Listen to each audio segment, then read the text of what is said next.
Now, Sports Talk with Broads. Here's Hunter Brody. What is going on, everyone? I never really had the opportunity to talk about the Sixers-Pistons game and what happened on the floor because that was the night where the news dropped. Woj threw out the bomb. Shams tweeted out all the information. NBA fans going crazy. NBA players going numb, along with myself going numb, speechless, stunned.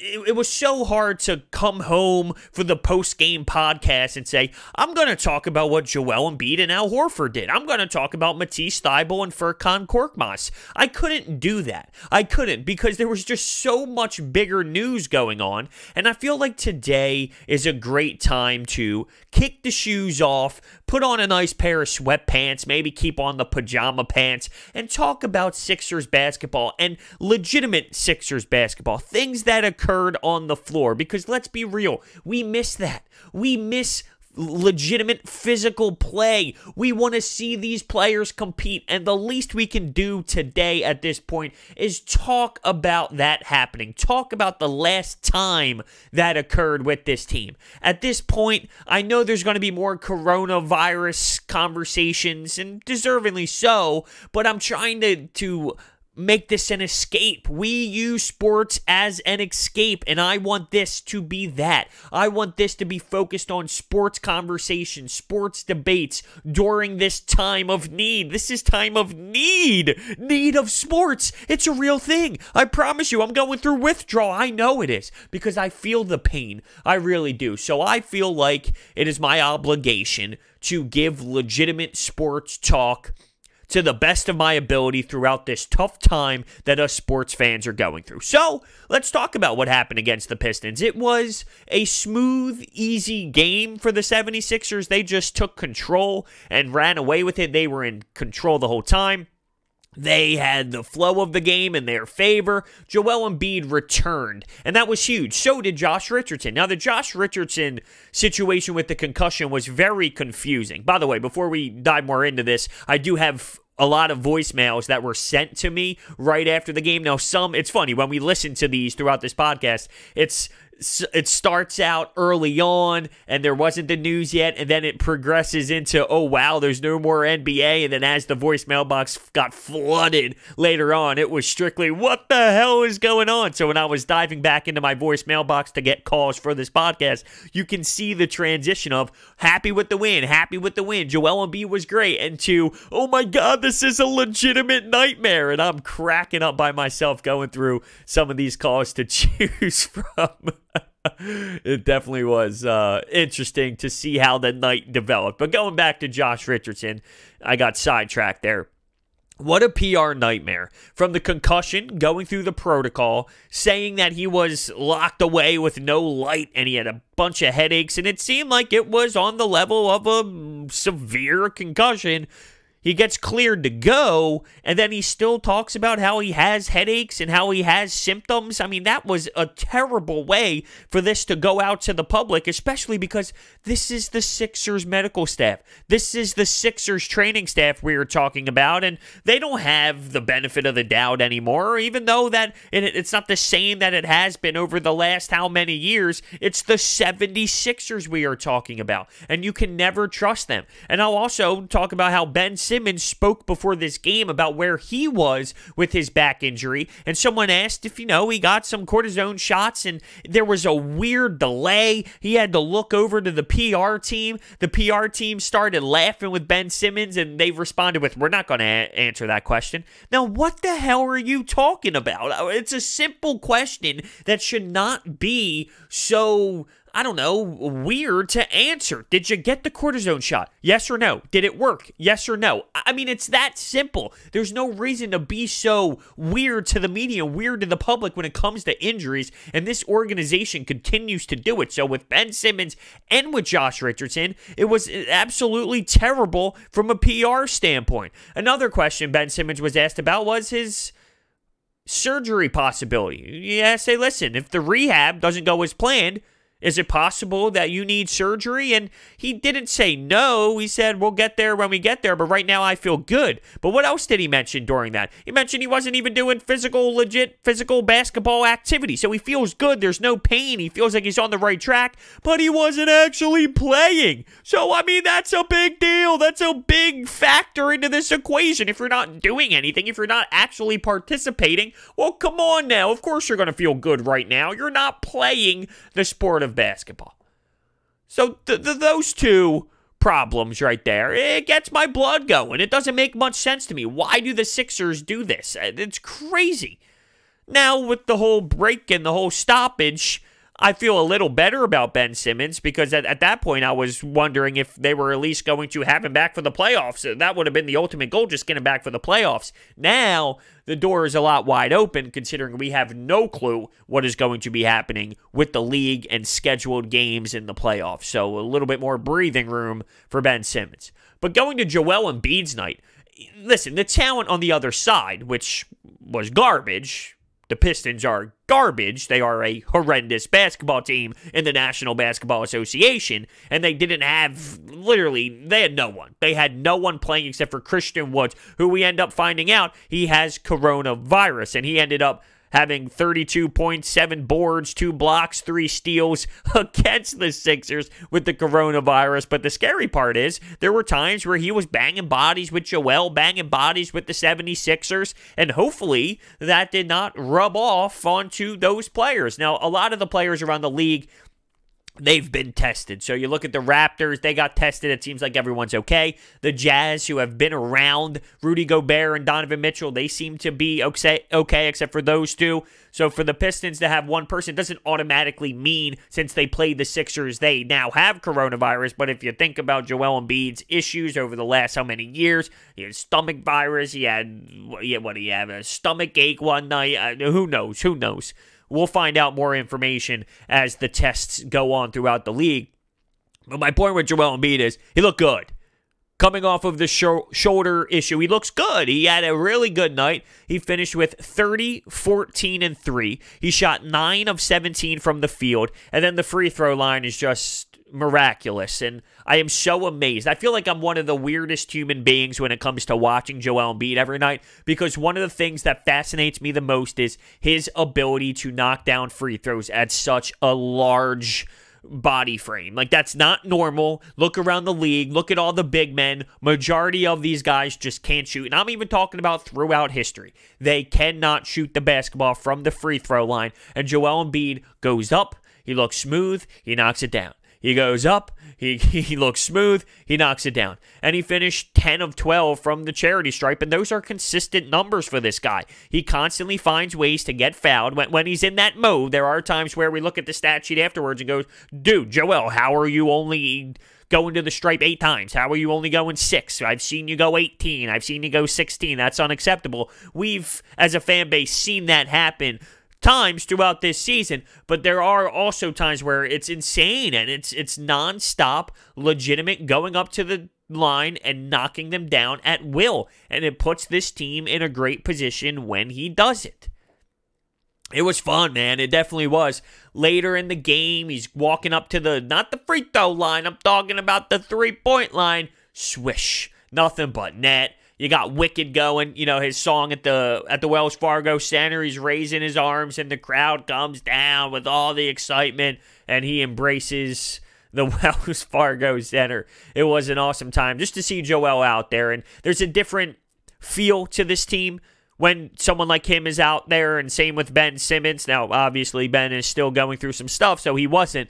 Watching this team go out west and watching them play with Shake Milton, Furkan, Glenn Robinson III, Alec Burks, Mike Scott, playing significant amount of minutes, there's no juice. You can try and find storylines. Of course, Shake Milton was fun for that game against the Clippers, and it seems like he's going to turn into a little how do you do. There's no juice there. There's no juice. You need juice. You need juice. And Joel Embiid provides that juice. I thought Matisse Thybulle had one of his better games in a while. I've been pretty hard on Matisse. Active is the word to describe him. 3 steals, and with those steals, it would turn into a fast break dunk. And speaking of the center going crazy, he electrified it. He hasn't had a game like that in a really long time where he was very active with his hands. He made obnoxiously large plays, big momentum plays, and being that energy boost that the team really needed. Now, always go back to the talent level on the other side. There wasn't much there, but every time I say that, I always think about, well, okay, if they didn't do that, that's more concerning. That's more annoying than if they did that against the bad team. I'd rather them do that against the bad team than, well, come on, they couldn't even do it against that squad. I don't want to be saying that after a performance. I want to at least see them do it against a team that really has no talent that they should be able to dominate. And they did dominate. It wasn't close. Even the third quarter came out and everyone gets all nervous about the third quarter. Stop. It was fine. It was totally fine in this game. And how about this? You had Al Horford and Joel Embiid starting, and both of the big men did a fantastic job. Al Horford finished with 20, 10, 6 assists, 2 blocks, and 4 of 6 from 3. In the first quarter alone, listen to this stat line: 7 points, 5 rebounds, 3 assists, 2 blocks. He was very active in the first quarter, and they both started. Now, when people saw the lineup, the first reaction was, what the hell is Brett doing? These two guys can't play together. And I will counter that by saying, we've barely seen Joel and Al on the floor at the same time without Ben Simmons. The issue statistically when it comes to the poor offensive rating is when all 3 of them are on the court at the same time. That's where the big problem is. When Ben Simmons is not on the floor, it's a totally different ball game for these 2 big guys, and clearly it worked. Now, once again, not much talent. If you're going up against Toronto, where Joel Embiid clearly struggles and looks defeated against someone like Marc Gasol and scores 0 points, we're talking about a totally different game. If we're talking about the Milwaukee Bucks without Ben Simmons and you have Al Horford and Joel Embiid out there, it could be a totally different basketball game. In this scenario, though, it worked, and my point is, it can work with these 2 without Ben Simmons. The problem is it's when Ben Simmons is out there. Now, when it comes down to big-time minutes, big-time game, playoff basketball, yeah, Ben's going to be there. For the most part, this injury is still kind of being drawn out, but realistically, if we're talking about the NBA Finals or the NBA playoffs being pushed back into July, August, Ben Simmons is going to be there. So meaningful basketball, Ben Simmons will be there. So yes, with Al Horford and Joel Embiid on the floor at the same time, it might not be efficient and it might not be the way to go, but for the time being, when they do play without Ben, it is possible for this to work. Shake Milton started. He had 12 points, and I think it's clear that he's going to be playing in the rotation and get serious time when Ben Simmons is back, and I think that's the way to do it. He's constantly scoring points now, not 39, not 28, not 26. It's not constant nights like that, but he shows the dude can ball. Like, the kid can legitimately play in this league, and he shows the spark, and I've been saying that for a few months now. You can see it's the eye test. It's the eye test with Shake Milton. He has the ability to play strong. He has the moves. He has the handle. And he has the confidence right now. Shake Milton can be a player that can help this team when it comes down to the wire. So I mentioned Josh Richardson's concussion. He didn't have a strong game by any means. He only had 8 points. It was a slower night for him. But just getting to run up and down the floor was probably good for him. And now, I don't know what symptoms he was feeling post-game. Well, now he has some time to regroup and rejuice and get rejuvenated for whenever the run starts once again. By the way, before we start taking these phone calls, Mike Scott and that disgusting dunk that he had. Ew. Now, it looked way better in full speed, in live action. When you slowed it down, you saw his knee go up and the defender kind of fall back. It wasn't as powerful in slow motion as some posterizers can be. Live time, though, wow, did Mike Scott really dribble and attack that rim. one thing I love about Mike Scott's game right now is it looks like he found some groove. And he needed it badly. And this team needs him badly to be a spark off the bench. That West Coast trip, if there's one positive outside of Shake Milton, it's Mike Scott gaining some confidence. And it's clear that that was needed. So perfect time now to take some phone calls. And remember, this was reaction right after the game. You'll hear some that goes just with the game itself because the news didn't drop yet. And then you'll also have some where you can hear the tone shift and the conversation kind of start talking about the league being suspended. Yay, Sixers. Yay, they won against the Pistons at home. Whoop-de-doo. Yay. I mean, obviously, the top headline is the NBA season being suspended. I mean, I am just absolutely speechless. This is a loss for words. I mean, it's because, Rudy Gobert obviously getting the virus. This dude probably went back to France or something, got it there, and then took it here. I mean, I hope that's not the case. Well, my favorite part of that is just the fact that the sarcasm in the beginning. Yay, we beat the Pistons, whoop-de-doo. And I feel like a lot of people felt that way in the beginning. Like, as soon as the game ended, that's what I mean by in the beginning of the night, in the worst night possible for NBA fans. Woohoo, it's just the Pistons, or woohoo, it's on your home floor. Nobody cares or nobody's impressed with any sort of win on your home floor because we know that you can beat teams in that building. It's about winning teams or beating teams away from that specific spot, and I totally understand that mindset. It is a logical mindset to have. But listen, based off of Joel Embiid coming back and just having some sort of entertainment with a star coming back in the lineup, from that perspective, it's nice to just get a win and to see your star be able to provide the juice that the fans needed. What's up, bro? Dude, I'm so happy right now, man. I'm watching the game, and Joe's really back like he never left, man. He's just sitting there icing threes, catching rebounds, already got a double-double. Dude, it's just so nice, man. I can't freaking wait till we gotta get Ben back, man. But, what do you think, man? What can we do in the playoffs? I think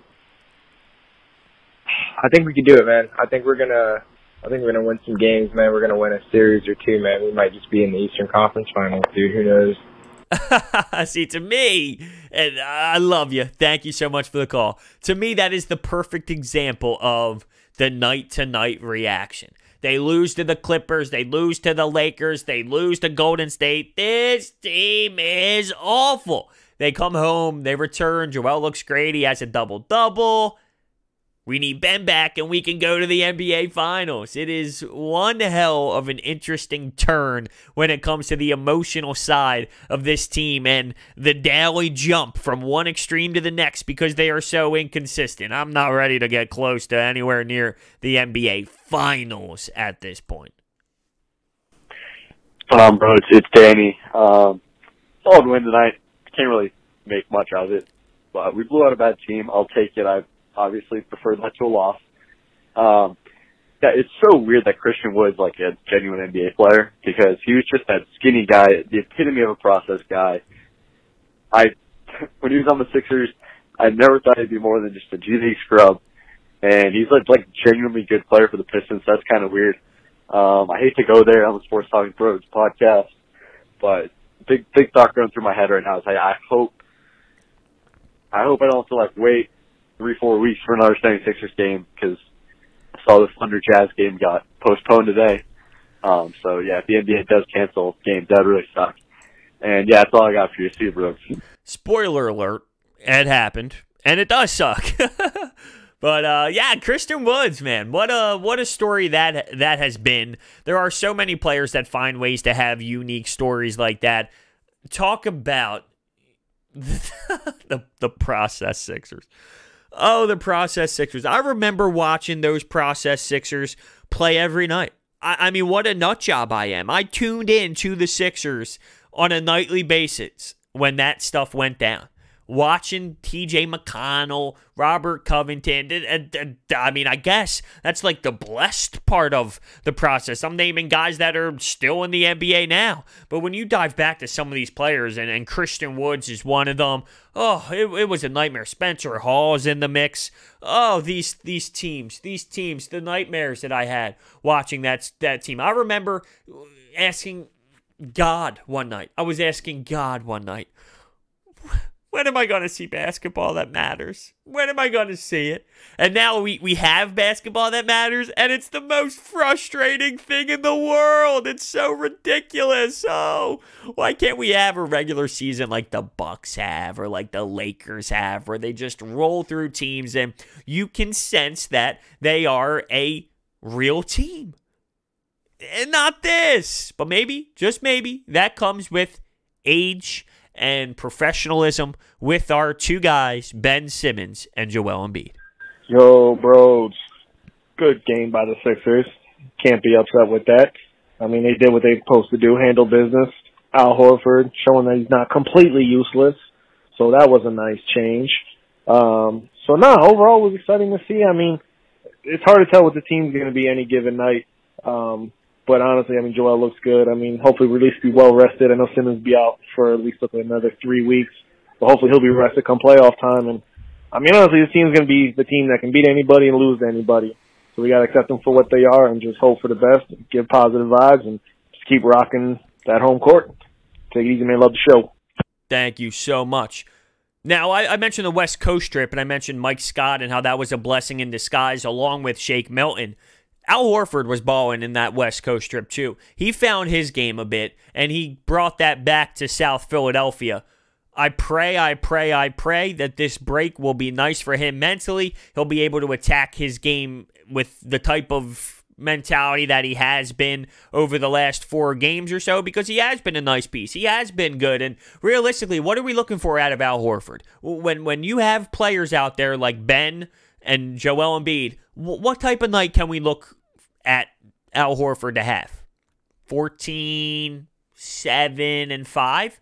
Like, if Al Horford's giving you 14, 7, and 5 and a block, and he's providing that energy and that nice spark behind Joel Embiid, that is what we're talking about. I would be very satisfied with nights like that.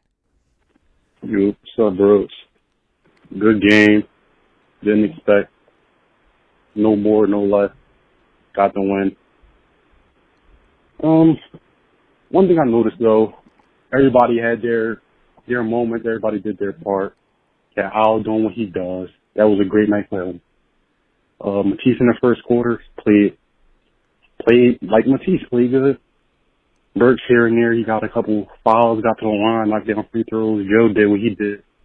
Had Shake coming in the fourth, knocked down the 3, got Joe a couple buckets. It's just like, I like seeing that, because I think that's really what we lack. And a team like the Raptors, they do that every single night. Every player does their part, and they string wins together. Like, if we can just do that consistently, I like the team a lot.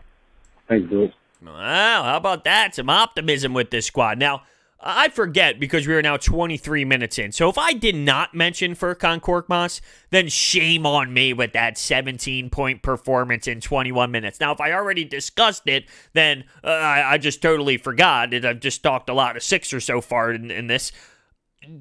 Furkan Korkmaz, how about it? He goes through the brutal stretch of being bad on the road and being bad in general, and then he has one solid game, one great game at home, which there's a disconnect from him playing well on the road. It's sort of like this team. He is so good at home at times, and he is so miserable on the road, and I love it. When he has a night like this, I get all the tweets in the world. I get all the comments, bros, what'd I tell you about Furkan? But it's so quiet when he is on the abysmal side, which is more times than not, I laugh at it. It's kind of entertaining. Like, yes, he had a good game. I've been on the record. His shooting this year is by far better than it's ever been in his entire time with the 76ers, which is a nice jump for him, which is big for him.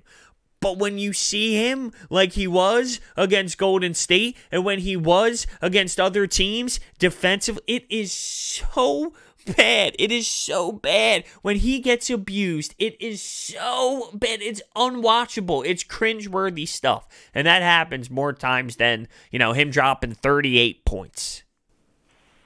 Hey, what's up, bro? This is Kevin in Seattle. I just want to say, first and foremost, 76ers for life. Win or lose, 76ers for life. I think this was a pretty good win for us tonight. It's definitely a morale booster, and getting Josh and Joel back, that's definitely a good thing. So I think we had a really good win tonight. Hopefully we can build off of this, and let's just take this one game at a time. As far as the playoffs, I want to look ahead a little bit. When the playoffs starts, regardless of what seed we're at, I wouldn't want to play us.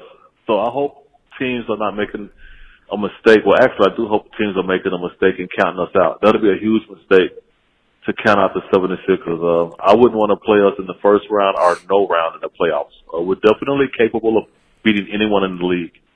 And I hope that our team realizes that we're definitely capable of beating anyone once we're 100% healthy.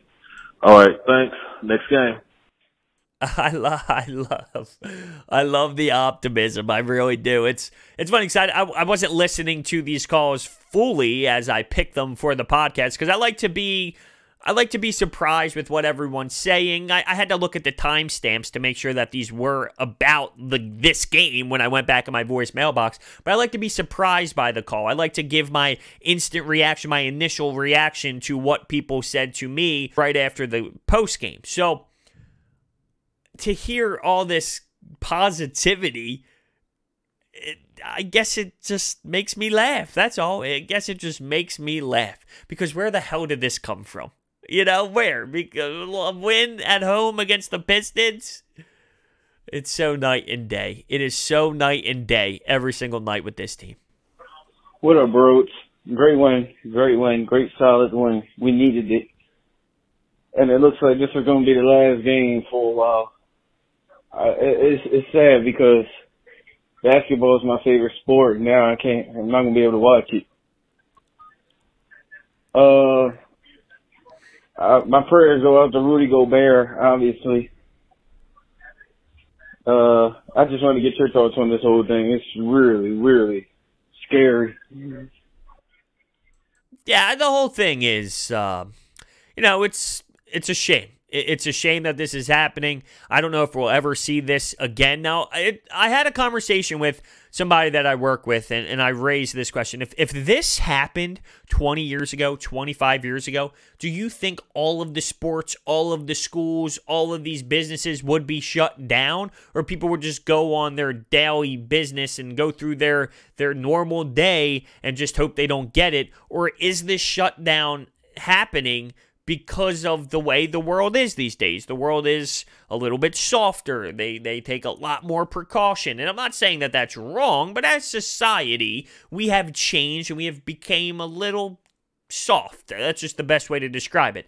And I'm not saying this isn't serious. I'm not saying this is just the flu. I'm not one of those people. I think the sports had to be shut down logically when people in the league have this, and when it is shown that when 20,000 people are in the same building, it is a higher percentage for others to get this coronavirus. It makes so much sense to cancel sports because this virus is expanding at a high rate, and you're putting all these fans, all these teams, all these staff members, all these coaches in a high-risk situation. It makes no sense. So I'm not saying that this world is so soft, I can't believe that they're doing this. But my thoughts, did come up in conversation where, 20 years ago, would we have just went to work? Would we have just went to school? Would we have just done these little things and not worry about it? Would we have canceled sports? Or did this come with the nature of where society is today?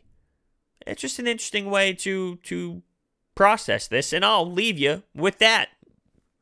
With that being said, hit that thumbs up button, subscribe. Thank you so much for watching, and I will see you next time.